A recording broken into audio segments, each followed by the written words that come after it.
وشفيع ذنوبنا بالقاسم محمد اللهم صل على محمد وعلى محمد وأهل بيته الطيبين الطاهرين المعصومين المظلومين ولعنة الله على أعدائهم من يوم عداوتهم إلى قيام يوم الدين أما بعد فقد قال الله تبارك وتعالى في محكم كتابه أعوذ بالله من الشيطان اللعين الرجيم بسم الله الرحمن الرحيم وما خلقت الجن والإنس إلا ليعبدون بر محمد و آل محمد صلوات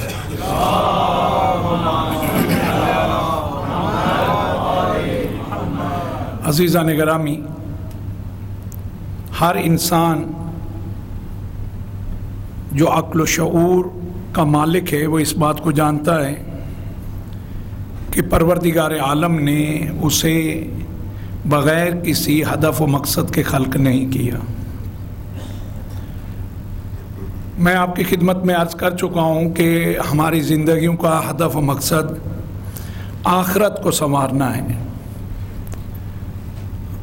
ہم جتنے بھی انسان ہیں ہم سب کے سب خطا کار ہیں، کسی سے زیادہ خطائیں سرزد ہوتی ہوں گی، کسی سے کم۔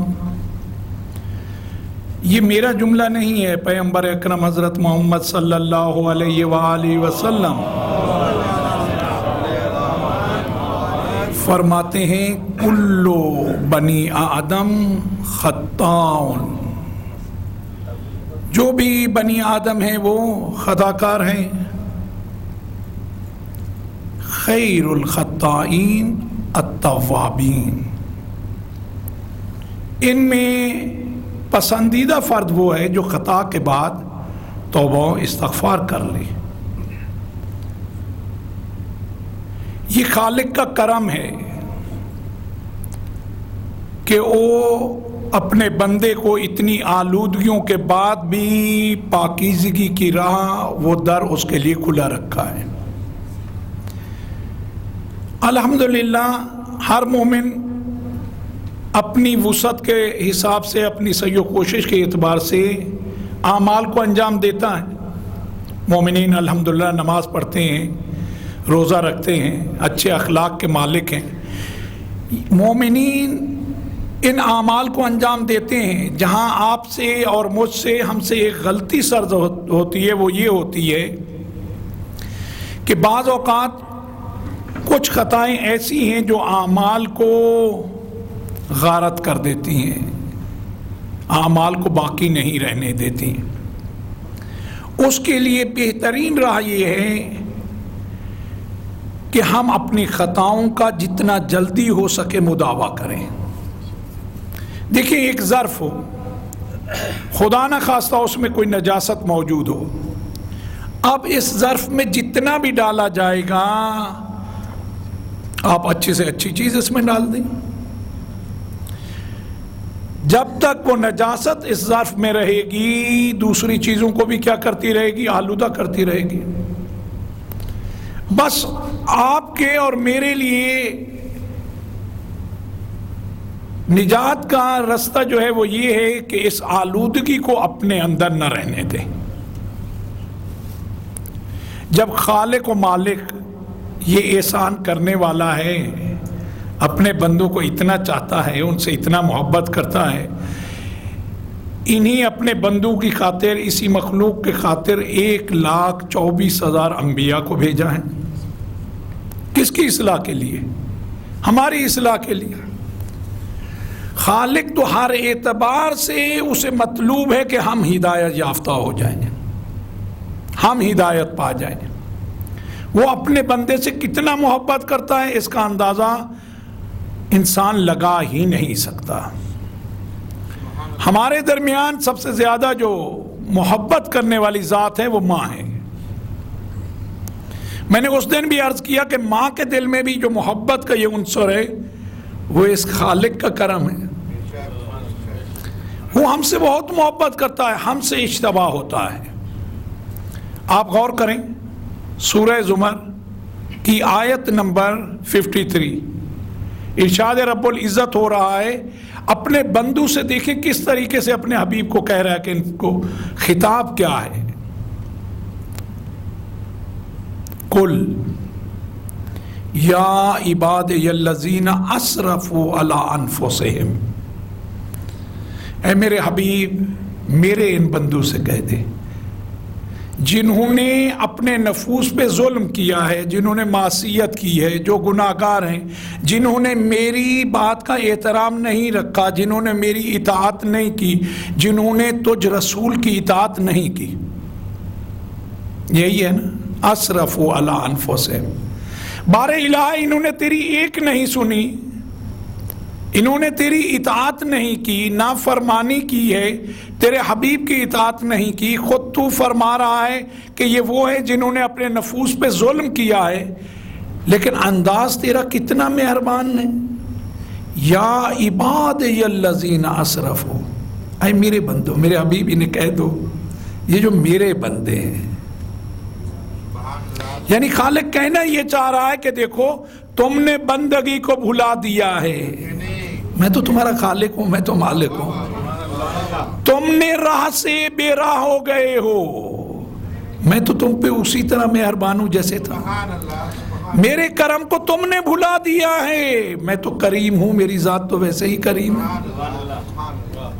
لا تقنطوا من رحمت اللہ، پروردگار عالم کی رحمت سے انہیں کہو مایوس نہ ہوں، انہیں کہو مایوس نہ ہوں. فإن اللہ یغفر الذنوب جميعا. مولا کائنات امیر المؤمنین علی ابن ابی طالب علیہ السلام فرماتے ہیں کہ قرآن مجید میں اس سے زیادہ امیدوار کنندہ آیا نہیں ملتی. یغفر الذنوب جميعا، کون کہہ رہے؟ خالق و مالک کہہ رہا ہے میرے ان بندوں سے کہہ دو کہ مجھ سے نا امید نہ ہوں. لا تقنطوا من رحمت اللہ، میری رحمت کے بارے میں انہیں کہو کہ نا امید نہ ہوں. ان اللہ یغفر الذنوب جميعا، پروردگار عالم ان کے تمام گناہوں کو معاف کر دینے والا ہے. تمام گناہ کبیرہ، گناہ صغیرہ. جب جمیعہ کہہ دیا کوئی گناہ باقی رہتا ہے؟ یعنی خود خالق کہہ رہا ہے جتنے بھی گناہ ہیں انہو هو الغفور الرحیم. اللہم صلی علی محمد. اور قرآن میں ایک مقام پہ رب العزت ارشاد فرما رہا ہے رحمتی واسعت کل شیء. دعائے کمیل میں بھی آپ اس جملے کو پڑھتے ہیں. اس کی رحمت یہ ہے کہ ہر چیز کو اپنے زیر پوشش لیا ہوا ہے. اس کی رحمت کی وسعت اتنا زیادہ ہے جتنا اس کی اپنی طاقت و قدرت زیادہ ہے. اس خالق کا انداز یہ ہے، اپنے حبیب کو کہہ رہا ہے میرے وہ بندے جو نا امید ہو جاتے ہیں.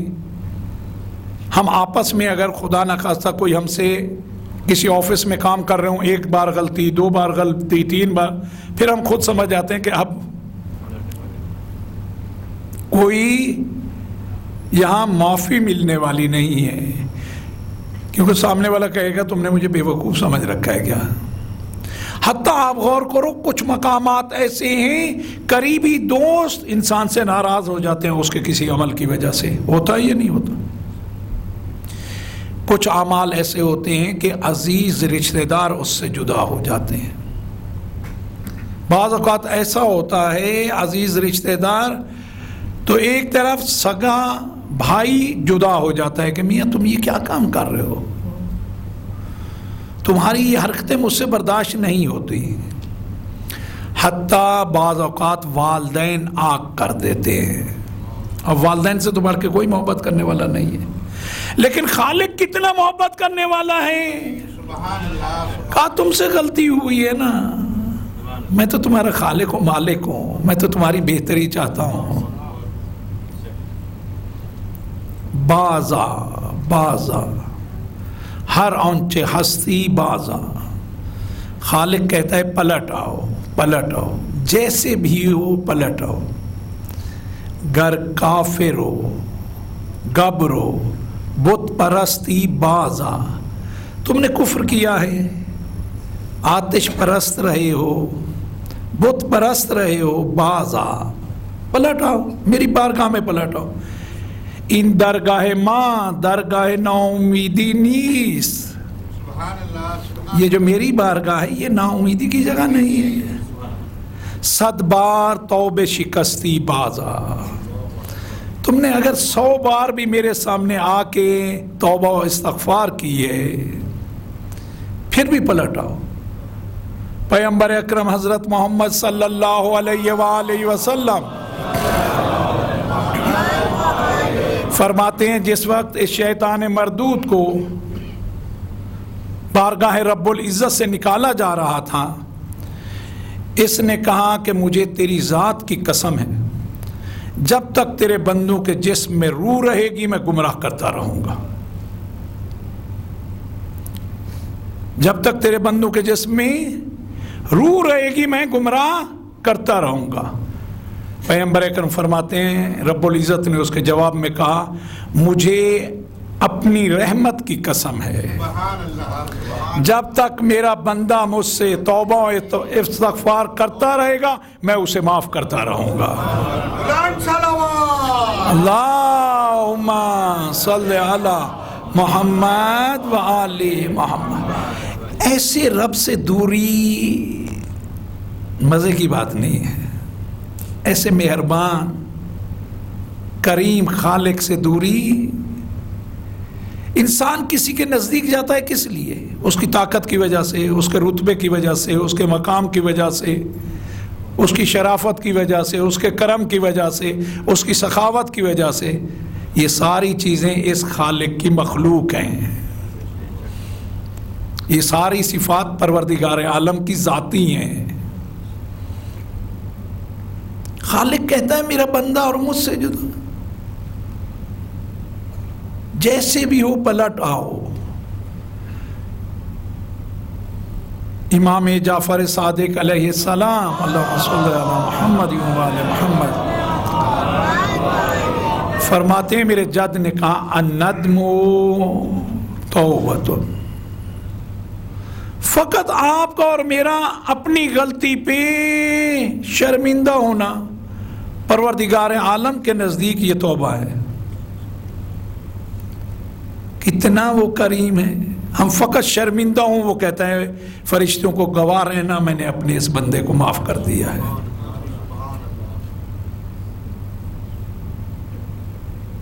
اس کے حق میں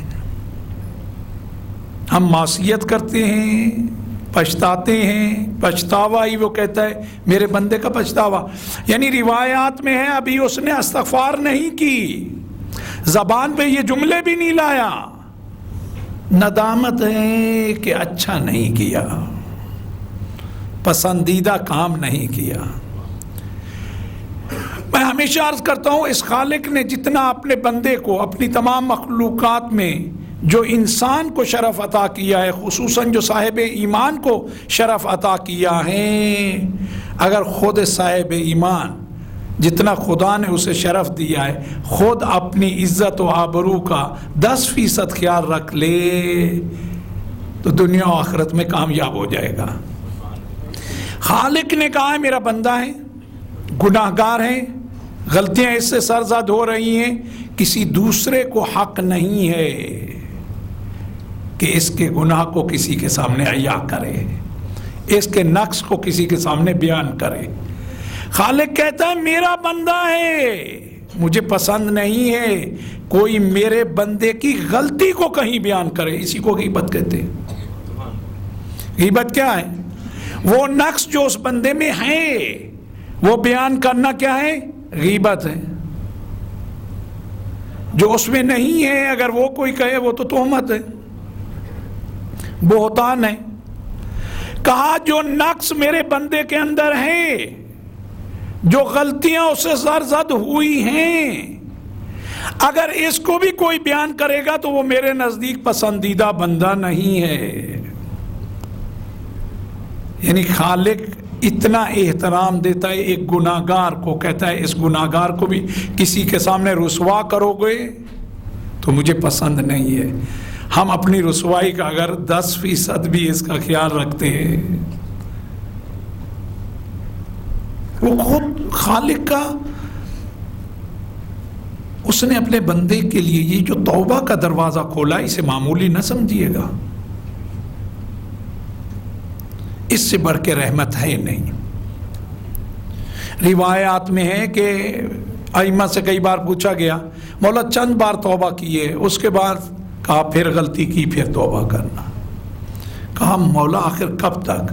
کہا جب تک تمہاری جان میں جان ہے۔ وہ تو کریم ہے، اس کی رحمت کے بارے میں تم جو سوچ رہے ہو ایسا نہیں ہے۔ تم ایک دوسرے کو چند بار غلطی کرنے کے بعد معاف نہیں کرتے، اس کا کرم کہیں زیادہ ہے۔ جناب یحییٰ پیغمبر علی نبینا وعلیہ السلام فرماتے ہیں کہ ایک دفعہ میں ایک سفر پہ جا رہا تھا، کسی وقت میرے سامنے یہ شیطان مردود آ گیا،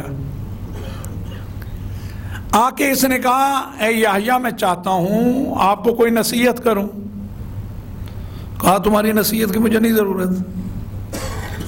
کہا میرا دل تو یہ چاہتا ہے کہ کوئی نہ کوئی نصیحت کروں۔ کہا کہ نہیں، میں تجھے اس قابل ہی نہیں سمجھتا کہ تیری نصیحت سنوں۔ جب وہ جانے لگا، جناب یحییٰ فرماتے ہیں کہ میں نے اسے کہا ہاں اتنا کرو، لوگوں کی جو تمہارے سامنے، جو ان کے بارے میں تم جانتے ہو، جو تمہاری معلومات ہیں، ان میں سے مجھے کچھ بتاتے جاؤ۔ کہا اے یحییٰ یہ لوگ ہمارے نزدیک 3 گروہ ہیں، 3 قسم کے لوگ ہیں۔ کہا ایک آپ کی طرح ہے، ایک گروہ ہے جو آپ جیسا ہے،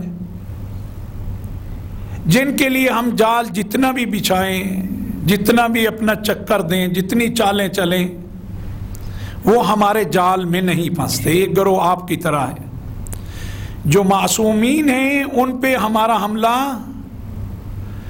اس کے باوجود بھی کہا ہم وہ جال بچھاتے ضرور ہیں۔ کہتا ہے یہ مجھے یقین ہے کہ ہم کامیاب نہیں ہو پائیں گے، بلکہ مایوس ہیں آپ جیسے لوگوں سے ہم۔ قرآن میں بھی تو یہی کہا ہے، وقال فبعزتک لأغوینہم اجمعین الا عبادک منہم المخلصین۔ جب نکالا جا رہا تھا تو کیا کہا؟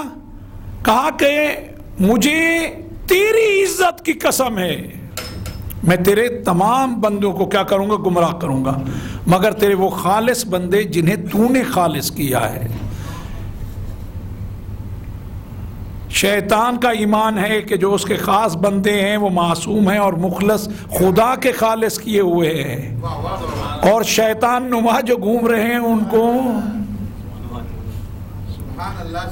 لأغوینہم اجمعین، سب کو گمراہ کروں گا، الا عبادک منہم المخلصین۔ مخلص وہ ہوتا ہے جو اپنے آپ کو خود خالص کر رہا ہو، مخلص وہ ہوتا ہے جسے خدا نے خالص کیا ہو۔ کہا کہ ایک گروہ ایسا ہے، کہا دوسرا گروہ جو ہے آپ کے بالکل برعکس ہے، آپ ہمارے جال میں آتے نہیں ہو، وہ ہمارے جال سے جاتے نہیں ہیں۔ کہا ان کی کیفیت ایسی ہے جیسے کسی بچے کے ہاتھ میں گیند ہو، بچہ گیند کو جس طرف چاہتا ہے اچھال دیتا ہے۔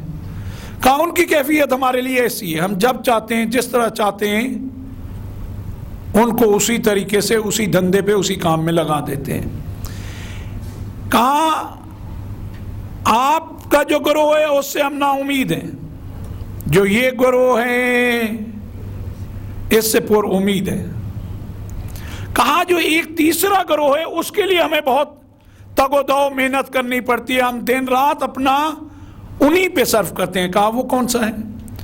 کہا وہ گروہ وہ ہے جس کے لیے ہم خوب محنت کرتے ہیں، برائی کو سجا کے پیش کرتے ہیں، اس کے ذہن کو تبدیل کرتے ہیں، اس کے نفس پہ جتنا ہو سکے اپنا غلبہ کرنے کی کوشش کرتے ہیں، اور وہ کبھی بڑی محنت کے بعد، بڑی تگ و دو کے بعد کامیاب بھی ہم ہو جاتے ہیں، اپنے جال میں اسے پھنسا لیتے ہیں۔ وہ چند قدم ہمارے ساتھ چلتے ہیں، پھر خوف خدا ان کے دل میں آتا ہے، وہ ہمیں چھوڑ کے چلے جاتے ہیں۔ وہ جیسے ہی نادم ہوتے ہیں اللہ تبارک و تعالیٰ انہیں معاف کر دیتا ہے۔ کہا پھر ہم کوشش کرتے ہیں، پھر وہ اسی طرح کہا وہ جو گروہ ہے اس کے بارے میں نہ ہم مایوس ہیں، اپنی محنت کیے جا رہے ہیں، نہ پر امید ہیں۔ خالق نے یہ جو توبہ کا رستہ ہمارے لیے رکھا ہے، آپ کو اور مجھے اعمال انجام دینے ہیں، لیکن پیغمبر اکرم کا اپنا طریقہ کار دیکھیں، ہر روز نماز فجر کے بعد اور سونے سے پہلے 70 مرتبہ استغفار کیا کرتے تھے۔ ان کو استغفار کی ضرورت نہیں ہے، یہ ہمارے لیے تعلیم ہے، ہم نے ان کی سیرت سے سیکھنا ہے۔ تو ہم بھی بالآخر اس چیز کو اپنی زندگی میں لے آئیں، ظرف پاکیزہ رہے، پھر دیکھیں اعمال اس دل کو کیسے منور کرتے ہیں۔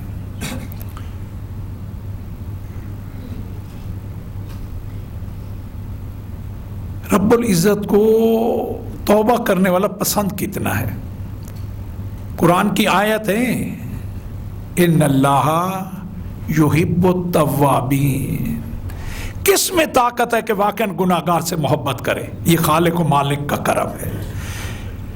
ان اللہ یحب التوابین، پروردگار عالم اپنے توبہ کرنے والے بندوں سے محبت کرتا ہے، فقط معاف نہیں کرتا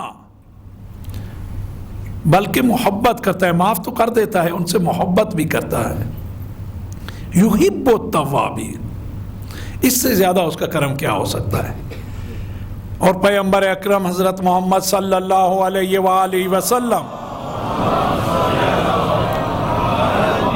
فرماتے ہیں التائب من الذنب کمن لا ذنب لہ، گناہوں سے توبہ کرنے والا ایسے ہے جیسے اس نے گناہ ہی نہ کیا ہو۔ آپ اور میں اگر کسی کو معاف بھی کر دیتے ہیں غلطی کو بھلاتے نہیں ہیں۔ خالق و مالک کہتا ہے اے میرے حبیب انہیں پیغام دے دو کمن لا ذنب لہ، ایسا ہے جیسے اس نے گناہ کیا ہی نہ ہو۔ فرشتوں کو کہا جاتا ہے کہ جو تم نے دفتر میں لکھا ہے اسے محو کر دو۔ جس زمین پہ وہ گناہ سرزد ہوا ہوتا ہے رب العزت کہتا ہے اے زمین تو اس کو بھول جا، روز قیامت گواہی نہ دینا، نہیں تو یہ اعضاء و جوارح، یہ زمین، یہ آسمان، یہ سب مخلوق رب العزت کی کیا کرے گی؟ روز قیامت گواہی دے گی۔ حکم دیتا ہے پروردگار عالم زمین کو اے زمین بھول جا، اب یہ میرے پاس پلٹ آیا ہے، اس نے رجوع کر لیا ہے، یہ دوبارہ میرا ہو گیا ہے، کچھ وقت کے لیے چلا گیا تھا، راہ سے بے راہ ہو گیا تھا، پلٹ آیا ہے۔ اور فرشتوں کے ذہن میں، حافظے میں بھی وہ رب العزت باقی نہیں رکھتا، یہ اس کا کرم ہے۔ کتنا پسند کرتا ہے اور کتنا خدا کو اچھا لگتا ہے یہ کسی کا توبہ کرنا، کسی مومن کا۔ پیغمبر اکرم فرماتے ہیں حکیم اسے کہتے ہیں جس کے لیے یہ ہو کہ اب اسے اولاد نہیں ہونے والی۔ کہا اگر کسی حکیم کے ہاں اولاد ہو جائے کتنا خوش ہوگا، کتنا اسے خوشی ہوگی کسی حکیم کے ہاں اولاد ہو جائے۔ اور کہا کہ کسی ماں کا ایک ہی فرزند ہو اور کوئی نہ ہو، وہ گم ہو جائے، سن میں بہت چھوٹا ہو، جس کے بارے میں پریشان ہو کہ میرا بچہ پتہ نہیں کہاں ہوگا، اس کی کیفیت کیا ہوگی، وہ اپنی مشکل بھی کسی کے سامنے بیان نہیں کر سکتا، وہ اپنا پتہ بھی کسی کو نہیں بتانے کے قابل۔ اگر کوئی چھوٹا معصوم بچہ گم ہو جائے اور ماں کا وہی تنہا ایک ہی بچہ ہو، کہا اگر وہ اسے پالے تو کتنا خوش ہوتی ہے، اور کوئی پیاسا جس کو اگر آپ پانی نہ ملے تو باقی نہیں بچے گا، اسے اگر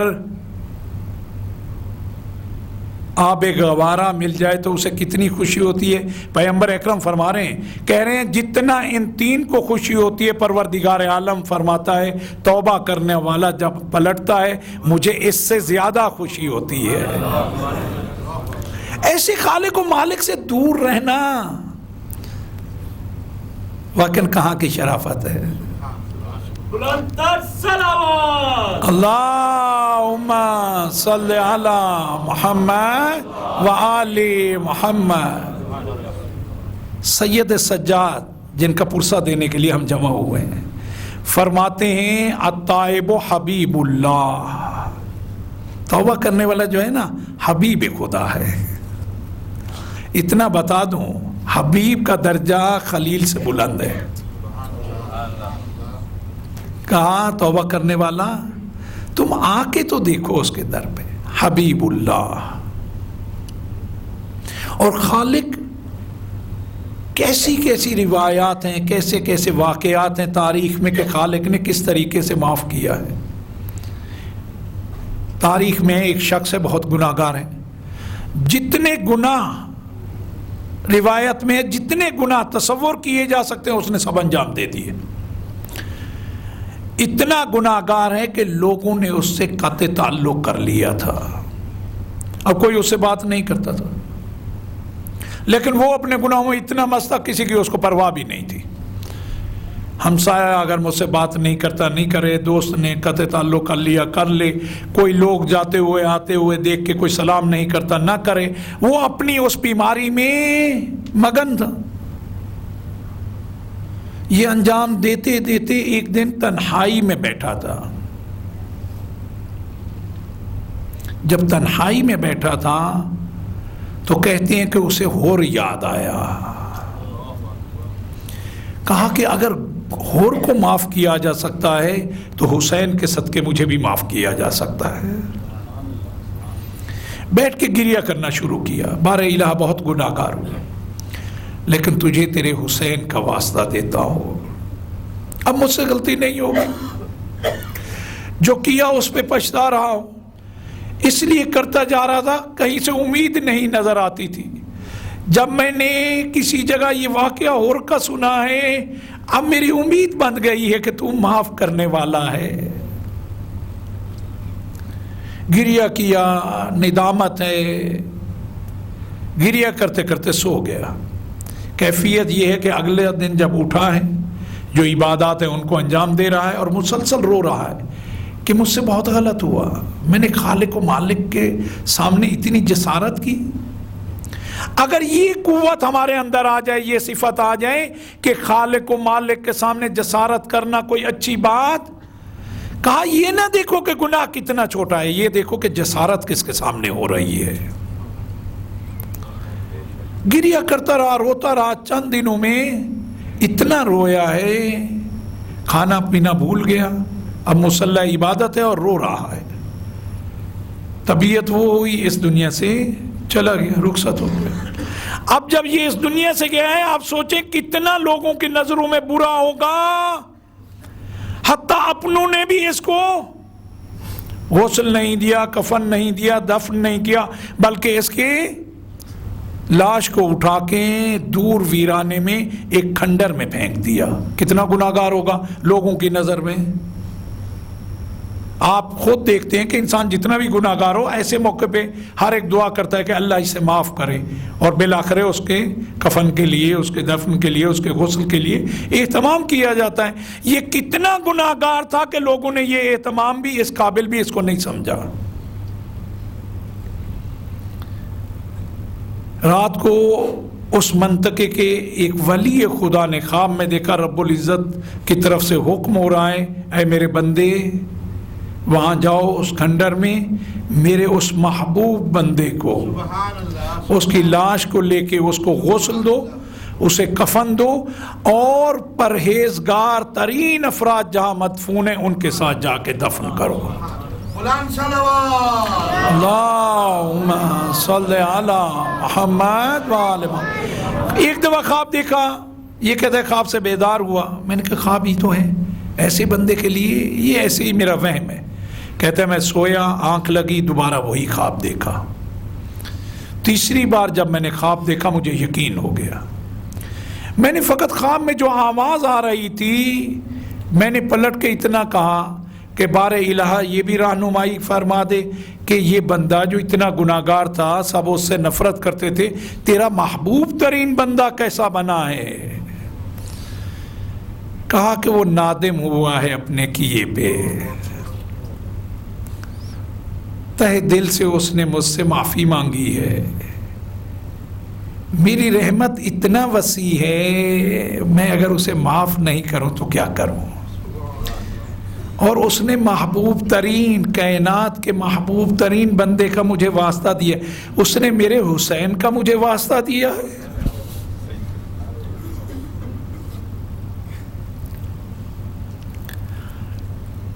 عزیزو، خالق بہت ہم پہ مہربان ہے، ہم سے کوتاہی ہو رہی ہے۔ ہم میں سے ہر آدمی نے کوئی نہ کوئی کوتاہی کی ہے، غلطی کی ہے۔ جتنا جلدی ہو سکے اس کی بارگاہ میں معافی طلب کرو، اپنے اس قلب کو پاک کر لو، اپنے اس ظرف کو پاک کر لو، اس سے نا امید نہ ہونا۔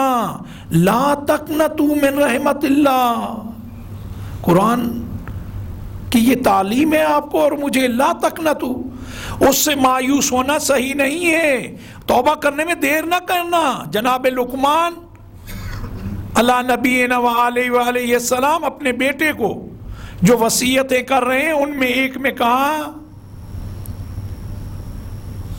کہ دیکھو توبہ کرنے میں تاخیر نہ کرنا، ولا تؤخر التوبہ، توبہ میں دیر نہ کرنا، تاخیر نہ کرنا۔ ان الموت یاتی بغتتاً، دیکھو موت نہیں معلوم کس وقت آ کے گھیر لے، اس سے پہلے کہ موت آئے توبہ کرنے میں دیر نہ کرنا۔ ابو بصیر امام جعفر صادق علیہ السلام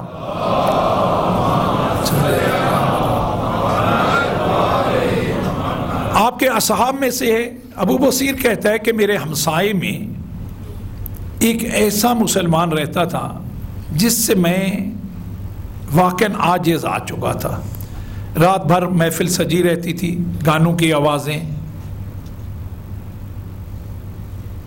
یہ ساری چیزیں دیکھ کے میں عاجز آ چکا تھا، میں تنگ آ چکا تھا۔ پوری رات شراب کی محفل جمی رہتی تھی، گانا بجاتے رہتے تھے، میں سنتا تھا، مجھے تکلیف ہوتی تھی۔ اور کئی بار میں اسے کہتا تھا کہ دیکھو ان کاموں سے دور ہو جاؤ، تم مسلمان ہو، تمہیں یہ زیب نہیں دیتے، یہ چیزیں دین و مذہب میں یہ چیزیں جائز نہیں ہیں۔ کہتے ہیں میں جب بھی اسے کہتا وہ ٹال مٹول کر دیتا، ہمسایہ تھا، نہیں معلوم میرا کیوں احترام کرتا تھا، میں بھی کوشش کر کے اسے یہ کہتا تھا، وہ ٹال مٹول کر جاتا۔ ایک دن میں نے کہا کہ آخر تو کب تک ایسے کرے گا؟ تجھے اپنی آخرت کے بارے میں کوئی فکر نہیں ہے؟ کہا فکر ہے، لیکن اب میں اتنا آلودہ ہو چکا ہوں، مجھے کوئی راہ نظر نہیں آتی۔ کہا رب العزت کی رحمت سے تو مایوس ہو رہا ہے، اس کی رحمت بہت وسیع ہے، مایوس نہ ہو، توبہ کر لو۔ کہا دیکھو ابو بصیر، توبہ کرو گا لیکن ایک کام کرو، تم تو امام کی خدمت میں جاتے رہتے ہو، اپنے امام سے بات کرو، اگر وہ میری ذمہ داری لے لیں میں توبہ کر لوں گا، نہیں تو میں اتنا گناہگار ہوں، مجھے راہ نجات نظر نہیں آتی۔ ہاں اگر تم کہہ رہے ہو تو پھر تم نہیں، تمہارے امام اگر ضمانت لیتے ہیں۔ یہ بنو امیہ کا کاتب ہے، ادھر ادھر سے بہت مال کمایا ہے، اور وہ مال جیسا تھا اسی طرح سے صرف ہو رہا تھا، جس پلیدگی سے حاصل ہوا تھا اسی پلیدگی میں خرچ کیے جا رہا تھا۔ کہا تم نہیں، تمہارے امام اگر میری ضمانت لیں تو میں توبہ کر لوں گا۔ ابو بصیر کہتا ہے میں نے کہا ٹھیک ہے ایسا کر لیتے ہیں۔ کچھ وقت کے بعد ابو بصیر کہتا ہے کہ میرا مدینے جانا ہوا۔ جب میں وہاں پہنچا میرے ذہن میں تھا کہ یہ مسئلہ امام کے سامنے پیش کرنا ہے۔ جب سب کے سب چلے گئے میں امام کی خدمت میں بیٹھا رہا۔ میں نے کہا مولا اس طریقے سے میرا ایک ہمسایہ ہے، نہایت آلودہ ہے، اور اس کی کیفیت یہ ہے کہ اب نا امید ہو گیا ہے رحمت رب العزت سے۔ میں اسے کہتا ہوں، ہمیشہ ٹال مٹول کرتا تھا، نہیں معلوم اس دفعہ کیا ہوا، مجھے کہنے لگا، میں نے کہا توبہ کر لو اللہ تمہیں معاف کر دے گا۔ تو مجھے کہنے لگا کہ دیکھو ابو بصیر تم نہیں، اگر تمہارے امام ضمانت لیتے میں توبہ کر لوں گا۔ کتنا کریم گھرانہ ہے، جو بنو امیہ کے ساتھ رہے وہ اہل بیت کے ساتھ کیسے ہوں گے، لیکن یہ اتنا کریم گھرانہ ہے۔ کہا اس نے ہماری ضمانت چاہیے، اسے کہو کہ ہمارا پیغام ملتے ہی ان غلط کاموں کو چھوڑ دے، جس کا جو حق ہے اسے پلٹا دے، ہم اس کی ضمانت لیتے ہیں، روز قیامت ہم اس کے شفیع ہوں گے۔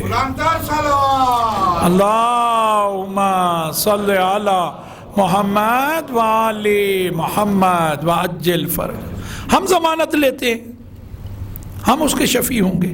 مجھے ایمانداری سے بتاؤ، اگر بنو امیہ کے ماننے والے کی ضمانت امام لے سکتا ہے تو ابو رضا کی کیوں نہیں؟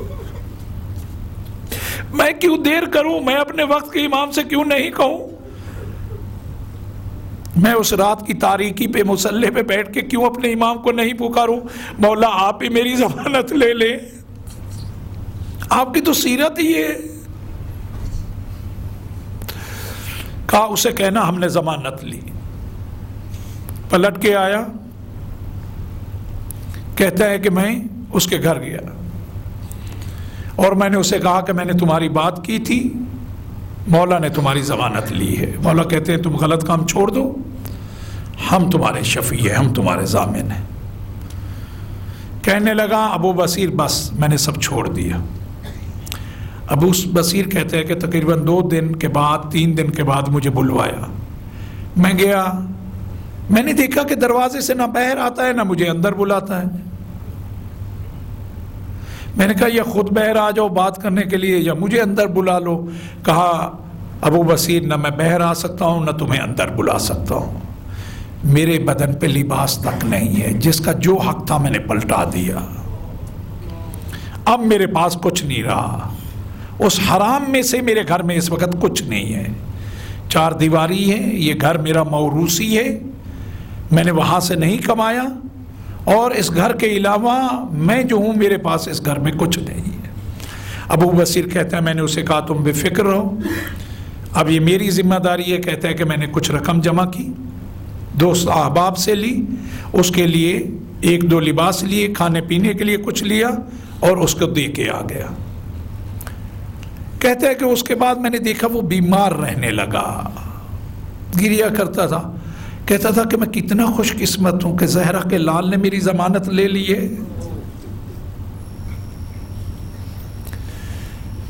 تھوڑا ہی وقت ابو بصیر کہتا ہے گزرا تھا، مجھے بلایا، میں نے جا کے دیکھا تو اس کی حالت بہت غیر ہے۔ کہا ابو بصیر تم میرے محسن ہو، تم نے مجھے راہ دکھائی ہے، میرا وقت تمام ہو چکا ہے، میں جانے والا ہوں، میرے حق میں دعا کرنا۔ ابو بصیر کہتے ہیں اتنا مجھے کہا، تھوڑی دیر کے بعد مجھے کہنے لگا ابو بصیر امام نے اپنا وعدہ پورا کر دیا ہے، مجھے لینے آئے ہیں۔ امام نے وعدہ پورا کر دیا، مجھے لینے آئے ہیں۔ کہتے ہیں ابو بصیر کہتے ہیں اس کے بعد میں نے دیکھا کہ اس نے آنکھیں بند کر لی، انا للہ و انا الیہ راجعون۔ اسی سال ابو بصیر کہتا ہے کہ میں حج پہ گیا، حج کے بعد میں مدینہ گیا زیارت کے لیے، مولا کی خدمت میں حاضر ہوا۔ ابھی میں مولا کی خدمت میں جیسے ہی حاضر ہوا تھا، اس کمرے میں میں نے پہلا قدم رکھا تھا، مولا نے کہا ابو بصیر ہم نے وعدہ پورا کر دیا۔ کہا مولا میں اس وقت وہاں موجود تھا جب اس نے مجھے کہا ابو بصیر امام مجھے لینے آئے ہیں، امام نے اپنے وعدہ پورا کر دیا ہے۔ عزیزان گرامی، آپ کی اور میری ذمہ داری ہے، اگر گناہ کے بعد کوئی راستہ نہ ہوتا تو پھر تو بہت بدبختی تھی۔ 100 بار توبہ شکستی بازا، این درگاہ ماں درگاہ نا امیدی نیست۔ ہم سے نا امید نہ ہونا، اور ہم سے بڑھ کے خوش قسمت کون ہو سکتا ہے؟ ہمارے پاس تو ایسے ایسے واسطے ہیں کہ اگر کہیں تو پروردگار عالم ابھی زبان پہ وہ پاکیزہ نام آئے، ان کے صدقے میں ہمیں معاف کر دے۔ ایمانداری سے بتائیں، کوئی اگر شہزادی سکینہ کے 4 سالہ کا واسطہ رب العزت کو دے، خالق کے دین پہ ان سب کا احسان ہے، حل جزاء الاحسان الا الاحسان۔ جناب عباس کا مقام تو بہت بلند ہے، اگر اس پریرے کا کوئی واسطہ دے دے۔ عزیزو، پتہ ہے ہم سے غلطی کیا ہوتی ہے؟ ہم جس وقت پہ کام وہ انجام دینا ہوتا ہے اس میں دیر کر دیتے ہیں۔ اتنا پیغام آپ کو دے دوں، دیر کر دیتے ہیں۔ کوئی چیز ضرورت ہو، پہلے ادھر ہاتھ ماریں گے ادھر ہاتھ ماریں گے، جب ہر جگہ سے نا امید ہو جائیں گے اب اہل بیت کے در پہ جاتے ہیں۔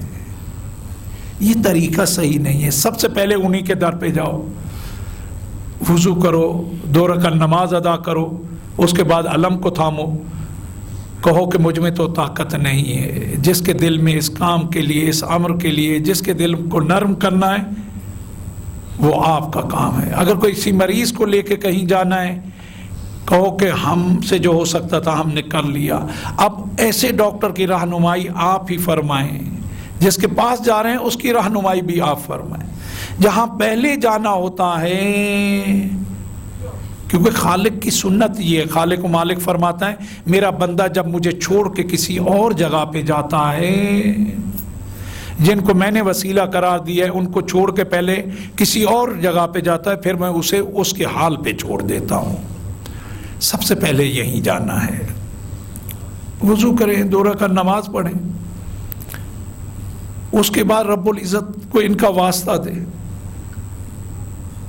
خالق و مالک کو اگر بیمار سجاد کا کوئی واسطہ دے،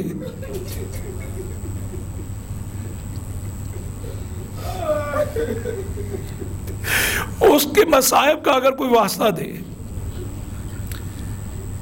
یہ وہ ہستی ہے جس کے مصائب ہر آن بڑھتے رہے ہیں، ہر آن بڑھتے رہے۔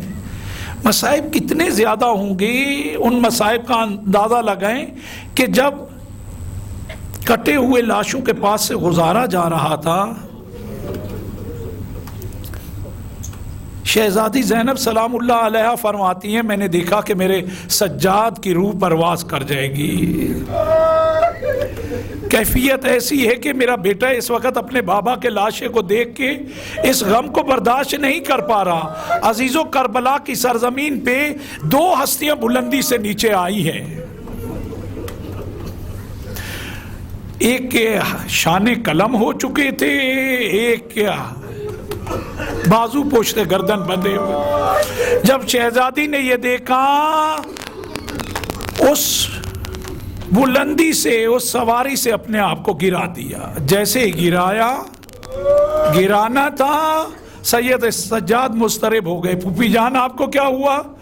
کہا مجھے کچھ نہیں ہوا، تیرا غم مجھ سے دیکھا نہیں جاتا۔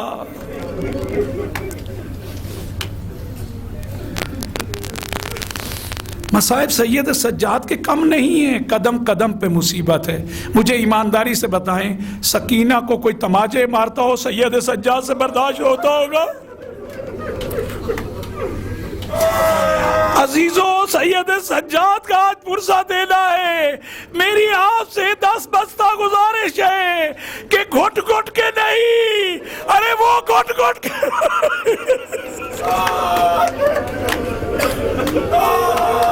پروردگار عالم آپ کی حاجات جو ہے وہ پوری کرے۔ جو بھی مانگنا ہے سید و سردار کے صدقے میں مانگ لو۔ دیکھو یہ ایسا گریہ نہ کر، سید سجاد گریہ کرتے تھے، تازیانے مارے جاتے تھے۔ ارے میرا غیرت مند امام جب شب عاشورہ امام نے خیموں کو نزدیک کرایا، اصحاب کے خیمے بھی نزدیک لے آئے، جب امام ہوش میں آئے کہا یہ اصحاب کی آوازیں میرے کانوں میں آ رہی ہے۔ اصحاب کہا کہ ان کے خیمے اب نزدیک کر دیے گئے، کہا مجھے بابا سے ملنا ہے۔ مولا آئے، کہا بیٹا سجاد کیا بات ہے؟ کہا بابا اصحاب کی آواز میرے کانوں تک آ رہی ہے، پھپھیاں بھی سن رہی ہوں گی۔ کتنا غیور ہے۔ اصحاب کی آواز اس وقت مجھے ایمانداری سے بتائیں، شب عاشور کی آپ تاریخ اٹھا کے دیکھ لیں، اصحاب کی آوازیں ہوں گی کیا؟ یا قرآن کی قرات ہے، یا اہل بیت کے فضائل ہے، یا اہل بیت کا ذکر ہے، اس کے علاوہ اصحاب کی آواز کچھ نہیں ہے۔ لیکن اتنا غیور ہے میرا ایمان، کہا یہ ہمارے نامحرم ہے، ان کی آواز میری پھوپھیوں کی۔ مولا نے رو کے کہا بیٹا سجاد یہ میرے مہمان ہیں اور آج کی رات کے مہمان ہیں، اس کے بعد تم جانو، پھوپھیاں جانے۔ جو اتنا غیور امام مجھے ایمانداری سے بتائے، وہ شرابیوں کے مجمع میں اپنی پھوپھیوں کو دیکھے۔ ارے امام کے لیے اس سے زیادہ، اس سے بڑھ کے کیا ہو سکتی ہے مصیبت؟ عزیزو جب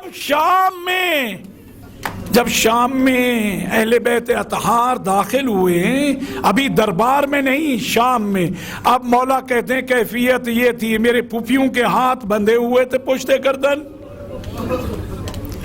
اور چھتو سے جو خواتین تھی، جو ان کے بچے تھے، جو ان کے نام مرد کہلاتے تھے، مولا کہتے ہیں کوئی گرم پانی ڈالتا تھا۔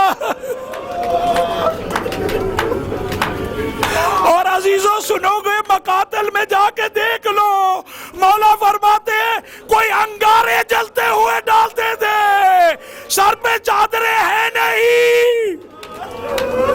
جب انگارے ڈالتے ہیں بیبیاں ہٹائے تو کیسے ہٹائے؟ ہاتھ رسن میں بندھے ہوئے۔ ارے بعد میں مدینہ میں جب کسی نے شہزادی سے پوچھا آپ کا سر کیسے زخمی ہے، کہا شام کی عورتیں جب جلتے ہوئے انگارے ڈالتی تھی وہ جلتے رہتے تھے، سر زخمی ہوتا رہتا۔ مولا کے لیے یہ مصیبت کا کم ہے کہ جب سکینہ کو دیکھتے ہوں گے، شمر ملعون جیسا جو بابا کا قاتل ہے، اس سے بھی پانی مانگ رہی ہے۔ یہ مولا کے لیے بہت بڑی مصیبت ہے کہ مولا دیکھے شمر جیسے ملعون سے سکینہ پانی مانگتی ہے، اس کا سوال کرتی ہے۔ میں کہوں گا بی بی یہ تو معلوم ہے کہ آپ سوال کرتی ہیں، ملے گا نہیں۔ وہ کہیں گی میں بتانا چاہتی ہوں یہ ملعون جو اشارے کر کے بلاتا ہے کہ پانی لے لو، دینا نہیں چاہتا، کل کو کوئی تاریخ میں یہ نہ کہہ دے کہ وہ پانی دینا چاہتا تھا، یہ لینا نہیں چاہتے تھے۔ مولا کے لیے یہ کم مصیبت ہے۔ اور شام کے جب دربار میں کہا گیا اس بازار میں انہیں روک دو، مولا کہتے اس بازار میں مجھ سے برداشت نہیں ہوتا تھا، پیروں کھڑے رہے، دربار سجدہ رہا۔ اب جب دربار میں مولا آئے ہیں، سب سے پہلا منظر جو دیکھا ہے، آپ سنو گے کیا منظر دیکھا ہے؟ تشت تلا ہے، اس میں بابا کا سر رکھا ہے۔ جب یہ پہلا منظر دیکھا کہ یزید ملعون کے ہاتھ میں چوبے خیزرہ ہے، کبھی سر پہ مارتا ہے۔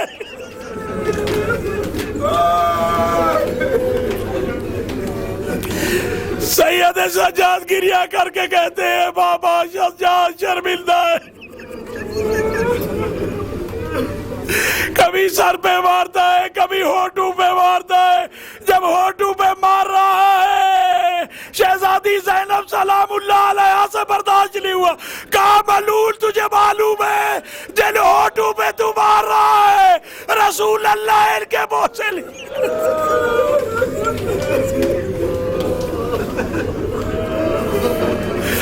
جیسے ہی یہ کہا اس ملعون نے یہ سننا تھا، کہا یہ کون ہے جو بات کر رہی ہے؟ جس کا اشارہ کرنا تھا یہ کون ہے؟ کہتے ہیں سید سجاد روتے روتے غش کر گئے، ارے یہ ملعون اشارہ کر کے میری پھوپھی۔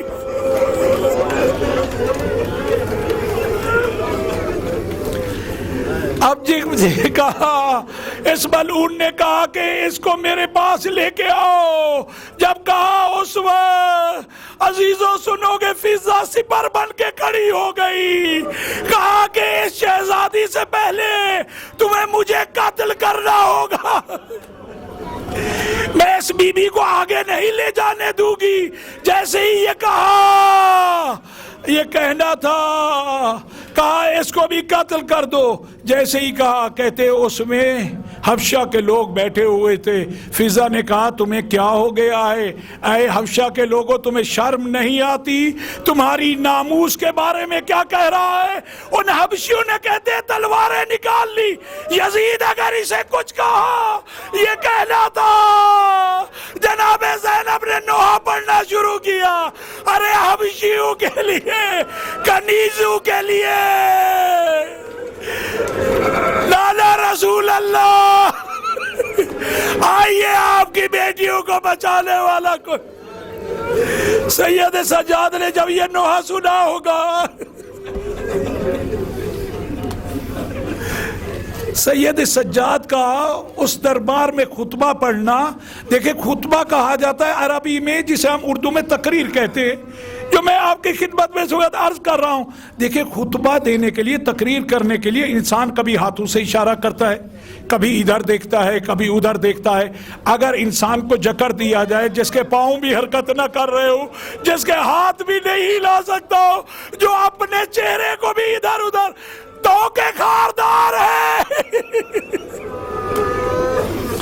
اور دور جو سر بھی بلند نہ کر سکتا ہو، کیونکہ مولا فرماتے ہیں جیسے میں سر بلند کرتا تھا میرا باقر بہت چھوٹا تھا، اس کے قدم زمین سے، اور بابا بابا کر کے باقر کہتا تھا بابا میرے گلے میں اس وقت رسی۔ یہ جو مولا پورے راستے جھکے رہے ہیں، اپنے باقر کی خاطر جھکے رہے، اگر بلند ہوتے تھے باقر کے گلے کی رسی۔ 3-4 سال کا میرے سواؤ کا سن ہے، رو کے کہتا تھا بابا آپ کا باقر برداشت نہیں۔ اب سید سجاد وہاں سے جب آئے ہیں، ایمانداری سے بتائیں، جب واپس کربلا بابا کی قبر پہ آئے ہوں گے، یہ مصیبت کم ہے کہ سوچتے ہوں گے اگر بابا نے آواز دی بیٹا سجاد میری سکینہ کہاں چھوڑ آئے ہو؟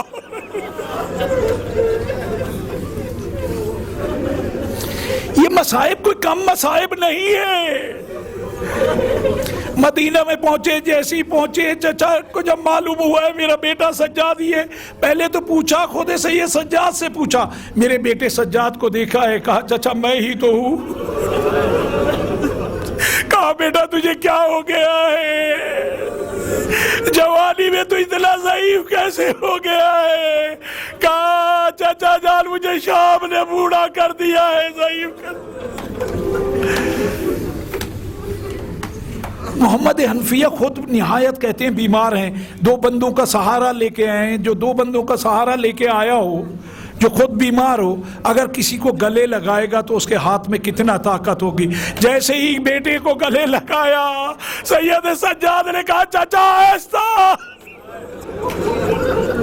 چچا ایسا، میری کمر آپ برداشت نہیں کرتی چچا۔ میں سید سجاد کی کس مصیبت کو آپ کے سامنے بیان کر۔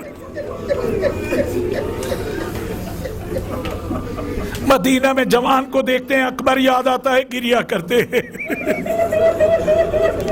کسی 13-14 سال بچے کو دیکھتے ہیں، قاسم یاد آتا ہے، گریا کرتے ہیں۔ دادی ام البنین کو دیکھتے ہیں، چچا عباس یاد آتا ہے، گریا کرتے ہیں۔ عزیزو کتنے مصائب کو، عزیزو اب کوئی رونے کے دن زیادہ نہیں رہے، نہیں معلوم اگلے سال ہم زندہ ہوں یا نہ ہوں۔ سید سجاد تو اس دنیا کے جانے کے بعد بھی بابا کو روتے رہے۔ اب جب قصاب دیکھتے ہیں مدینہ میں مولا کو آتے ہوئے جانوروں کے اوپر جو ذبح شدہ ہے کپڑا ڈال دیتے، ایسا کیوں کرتے ہو؟ کہا کہ مولا آ کے ہم سے سوال کرتے، اطلاع گیریا کرتے، ہم سے برداشت نہیں ہوتا۔ کیا سوال کرتے؟ آ کے پوچھتے ہیں کہ تم نے اسے ذبح کرنے سے پہلے پانی پلایا تھا؟ وہ کہتے ہیں ہم آپ کے جد رسول اللہ کے ماننے والے ہیں، ان پہ ایمان لائے ہیں، ہمیں معلوم ہے کہ ایک بار بھی نہیں 3 بار پانی دکھانا چاہیے پھر ذبح۔ جیسے ہی کہتے تھے کربلا کا رخ کر کے کہتے تھے بابا مدینہ کے جانور بھی پیاسے ذبح نہیں، پھر رو کے کہتے تھے میرے بابا کو پیاسا ذبح کر دیا گیا۔ اور اس کے بعد بھی خدمت کیسی ہے، اس کے بعد بھی انسانیت کی خدمت کیسی ہے۔ راتوں کو جب سب سو جاتے ہیں اپنے گھر میں، ان کے لیے غذا تیار کرتے ہیں، گرم روٹیاں ہیں، اپنی پیٹھ پہ لاد کے مدینہ کے گھروں میں جا کے دق الباب کرتے ہیں، ان کے در پہ وہ غذا چھوڑ کے آگے بڑھ جاتے ہیں تاکہ کسی کو معلوم بھی نہیں ہو کہ یہ نیکی کون کر رہا ہے۔ میں ہاتھ جوڑ کے کہوں گا مولا آپ پیٹھ پہ، اس زخمی پیٹھ پہ گرم روٹیاں لے کے جاتے، مولا کسی غلام کو ساتھ کر لیا ہوتا۔ یہ انسانیت کی کس طرح خدمت کرتے رہے اور ان کے حق میں کتنا ظلم ہوتا رہا۔ عزیزو یہ ولید ملعون نے جب زہر دیا ہے، میں ہمیشہ اس جگہ پہ عرض کرتا ہوں جس میں جتنا توانائی ہوتی ہے جسمانی طور پہ اتنا زہر کو اثر کرنے میں وقت لگتا ہے۔ سید سجاد کے جسم میں توانائی کہاں ہے؟ زہر نے اثر کیا، جیسے ہی اثر کیا اپنے فرزند امام باقر کو بلا کے وصیتیں کرنا شروع کی۔ وصیتیں کرتے کرتے اس مقام پہ پہنچے بیٹا مجھے تم غسل دینا۔ یہ جملہ کہا بیٹا مجھے تم غسل دینا، زاروں قطار رونے لگے میں بابا کو غسل نہیں دے سجاد شرمندہ ہے، بابا کو غسل نہیں دے سکا۔ بیٹا تم مجھے غسل دینا، بیٹا تم مجھے کفن دینا۔ جیسے ہی کفن کا کہا میں بابا کو کفن نہیں دے۔ ارے 3 دن تک میرے بابا کا لاشا تپتی دھوپ میں بے غور ہو گیا۔ بیٹا تم ہی مجھے دفن کرنا۔ جب یہ ساری باتیں کہہ چکے اس کے بعد تھوڑی دیر کے بعد امام باقر نے رو کے کہا انا للہ و انا الیہ راجعون۔ اب جب غسل دینے کی باری آئی، غسل دینے کے بعد امام باقر غسل دیتے ہوئے شدید گریہ کرنے لگے۔ اصحاب جو پانی دے رہے تھے کہنے لگے مولا آپ اتنا گریہ کیوں کر رہے ہیں؟ کہا بابا کی پیٹھ اب بھی زخمی ہے، میرے بابا کی پیٹھ اتنے درے مارے، اتنے تازیانے برسائے، گلے میں تو کے خاردار کے نشان ابھی باقی ہے۔ غسل دینے سے فارغ ہوئے، کفن دیا۔ کہتے ہیں جیسی تشییع جنازہ امام سجاد کی مدینہ میں ہوئی ہے اس سے پہلے اہل بیت میں سے کسی کی نہیں ہوئی تھی۔ ہم سب جانتے ہیں، ہم سب کو معلوم ہے کتنا ظلم ہوا ہے۔ رسول اللہ کی تشییع جنازہ میں چند افراد سے زیادہ نہیں تھے۔ جناب زہرا کی تشییع جنازہ ہوئی ہی کب ہے؟ رات کی تاریکی میں دفنا دیا گیا ہے۔ مولا علی کو رات کی تاریکی میں دفنایا گیا ہے۔ امام حسن تو وہ مظلوم ہے جن کا جنازہ گھر سے جانے کے بعد تیروں سے ہٹا ہوا واپس آیا ہے۔ علماء پڑھتے ہیں کہتے ہیں کہ کیا ہی قسمت ہے ان بھائیوں کی، ایک کے جنازے پہ تیر تھے دوسرے کا جنازہ ہم سنتے ہیں برداشت نہیں ہوتا۔ سید سجاد نے یہ منظر اپنی آنکھوں سے دیکھے کیسے برداشت کہتے ہیں سید سجاد کی تشییع جنازہ بہت ہی شان سے ہوئی، لیکن جب اس جنازے کو بقیہ میں آ کے رکھا ہے، جب کہا ہے کہ امام کے چہرے کی زیارت کر لو، سب نے دیکھا اتنا آنسو بہے ہے کہ اب بھی بہ رہے ہیں، ریش مبارک تر ہے اور کفن بھیگ چکا ہے۔ سب نے کہا کہ مولا اس وقت بھی؟ تو امام باقر نے رو کے کہا میرے بابا اس وقت بھی رو رہے ہیں اور رو رو کے کہہ رہے ہیں بابا سجاد شرمندہ ہے آپ کے لاشے کو اس شال سے جہاں شرمندہ ہے، میرے تابوت کو اس شان سے اٹھایا ہے، بابا میں آپ کو اس شان سے آپ کی تجلیل کرتا ہوں۔ ارے اس تابوت کو کس شان سے اٹھایا گیا؟ اس وقت منظر ہے سید سجاد کربلا کو اس وقت بھی آنکھوں میں سمائے ہوئے گریا کر رہے ہیں، اور اس شان سے تابوت اٹھنے پہ بھی سید سجاد کا دل آج بھی مغموم ہے۔ ماتم حسین یا حسین یا حسین یا حسین یا حسین۔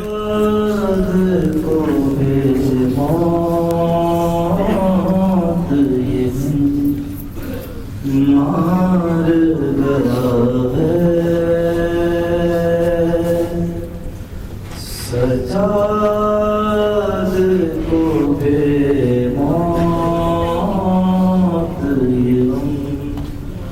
مار گیا ہے،